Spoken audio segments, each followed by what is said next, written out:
तो वहाँ हम भागवत करने गए। वहाँ से लोग, एक पाठक बाबा और एक साथ में पप्पू महाराज वहाँ के जो मंदिर के हैं, वो लोग आए, हमसे भागवत छटाए। हमारे जो मुख्य वक्ता है मुकुटमणि शास्त्री, उनके साथ मैं सहायकी करता हूँ। मेरा नाम संत सिंह यादव है। तो जब हम वहाँ गए तो चूंकि अछल्ला के पास का गांव है, तो वहाँ लोगों ने ये पूछा कि आप, पहला श्लोक हो गया, भागवत भी शुरू हो गई। शाम को उन लोगों ने बात किसी से कथा करवाता है और वो आ जाते हैं, फिर इसके बाद पता चलता है कि वह अन्य जाति से है। तो ये उस कथावाचक का कहना है कि जब पता चलता है कि मैं अन्य जाति से हूँ तो मेरे साथ ब्राह्मण परिवार द्वारा गलत किए गए आरोप प्रत्यारोप दोनों पक्षों से लगाए जा रहे हैं। अब इसमें ब्राह्मण परिवार का कहना है कि जो ये महाराज थे तो ये हमारे परिवार के साथ गलत किया। लेकिन इस वीडियो में कई सवाल खड़े करते हैं। क्या भगवान को पूजने का अधिकार से ब्राह्मण को है? क्या भगवान को सिर्फ ब्राह्मण पूज सकते हैं? और जैसा कि ये जाति से यादव थे और कथा भागवत जो है श्री कृष्ण भगवान द्वारा रचित है, तो अब कई सवाल खड़े हुए और कई लोगों ने तो ये तक बोलना शुरू कर दिया है कि ब्राह्मण हमारी कथा मास्टर अपने बच्चों को पाल रहे हैं और हमें ही कथा नहीं करने दे रहे हैं। आइए जानते हैं कि पहले इसके पीछे शास्त्र विधि क्या है। आप जिस कथा जो कर रहे हो मानते हैं श्री कृष्ण भगवान ने बचा था, वो जिस कथा जो कहते ब्राह्मण अपना पेट पाल रहे, मानते हैं श्री कृष्ण भगवान ने सब में पहले उसे गीता में वर्णन किया था, सब में पहले उन्हीं ने वर्णन किया था। जब गीता बनी हो, भगवत गीता हर ब्राह्मण सुना रहा है, भगवत आचार्य बना बैठा है। लेकिन इसके पीछे कारण क्या है? वही भगवत गीता जब आप सुना रहे तो दूसरी ओर ब्राह्मण परिवार के दो आरोप हैं, वो ये भी हैं कि छेड़खानी, और जब इनके ऊपर यादव जी के ऊपर और जो उनके तो संत राम तिवारी, मतलब जो और किसी जाति से थे वो तिवारी बन गया, और जब एक बीच में खुलासा होना शुरू होता है तो पता चलता है कि उनके पास 2 आधार कार्ड थे जिसमें फर्जी आई थी। ब्राह्मण सिर्फ इतना नहीं चाहता है कि आप कथा कोई भी कर सकता है। अब इसके बाद सोशल मीडिया पर दौर शुरू होता है ब्राह्मणों को गाली देने का, तो हर कोई गाली दे। मैं भी एक ब्राह्मण हूँ, मैं भी गाली देने की, इससे होगा क्या? समस्या का समाधान होगा क्या? नहीं।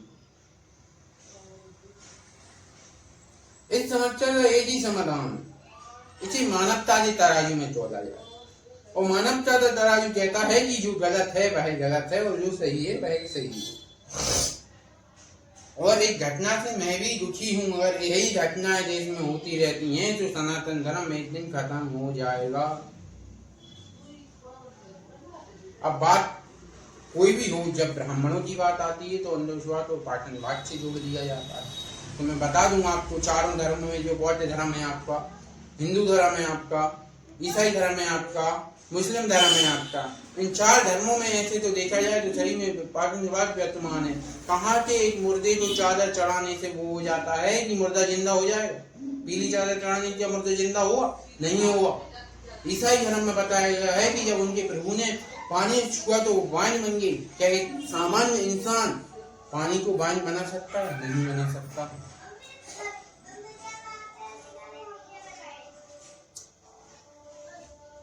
बौद्ध धर्म में कई ऐसी चीजें हैं कि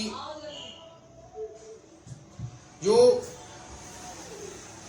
आज तेजी से प्रचार प्रसार हो रहा है, लेकिन इन सबके बीच जाति, हिंसा, धर्म, इन सबके बीच एक मानवता का हमारा बहुत किरदार भी रहना चाहिए। ऐसा तो नहीं कि कोई एक ब्राह्मण गलत है तो सब गलत है। वैसे मानवता के तराजू में तौले हर व्यक्ति, इतना सब बोलने की जरूरत ही नहीं है। जो करेगा कानून करेगा, कानून है देश में, संविधान है, संविधान से ऊपर कोई भी नहीं। और इस अमानवीय कृत्य, यह घटना से जो समाज को क्षति पहुंची है, वो क्षति की पूर्ति कभी नहीं हो सकती। अब बात आती है कि यादव होने की वजह से पिटे, या अपनी हरकतों की वजह से पिटे, या और कोई कारण। आज सोशल मीडिया पर दौर शुरू हो गया है, ब्राह्मण ब्राह्मण ब्राह्मण। मैं भी एक ब्राह्मण हूँ और इसे और मैं भी मानवता की तराजू में तोलता हूँ। भले ब्राह्मण हूँ, लेकिन मैं ये बोलता हूँ कि जो भैरवाचार्य थे, जो कथा व्यास थे, उनके साथ बहुत गलत हुआ। ऐसा किसी व्यक्ति के साथ नहीं होने चाहिए, ऐसा किसी ब्राह्मण के साथ नहीं होने चाहिए, भले वो कोई भी जाति का व्यक्ति। भगवान को मानने पूजने का अधिकार सभी को है।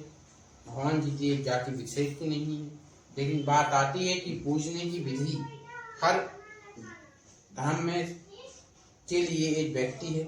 मुस्लिम धर्म में काजी है, ईसाई धर्म में उनके फादर रहते हैं, बौद्ध धर्म में बौद्ध भिक्षुक हैं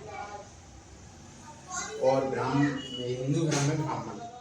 अब थोड़ा यादव जी और उनके जो अन्य जाति से जो बने तिवारी थे संत, उनके बारे में भी जानना पड़ेगा हमें कि वो कौन थे। अब एक बार जब जांच होती है तो उनके 2 आधार कार्ड मिलते हैं, फर्जी आईडी मिलती हैं और ऐसा बताया जाता है कि पहले वो बौद्ध कथाएं करते थे। अब क्या ये सही है? और जांच में ये भी पता चला है कि कथा व्यास जो हैं उन पर कई आरोप लगे हुए हैं, बलात्कार जैसे संगीन आरोप हैं। क्या ऐसे लोग व्यास गद्दी पर बैठकर श्री कृष्ण भगवान के द्वारा रचित भगवत गीता का पाठ करने के लिए उचित है या अनुचित है? मैं कोई जातिवादी नहीं हूँ, मैं सिर्फ मानवता के तराजू में से तौल के देखा जाए तो जो होगा कानून करे। जो गलत हुआ, ब्राह्मण परिवार को इतनी सजा मिलनी चाहिए, क्योंकि सजा और कानून के लिए सभी एक हैं, चाहे ब्राह्मण हो, राजपूत हो, कोई भी हो।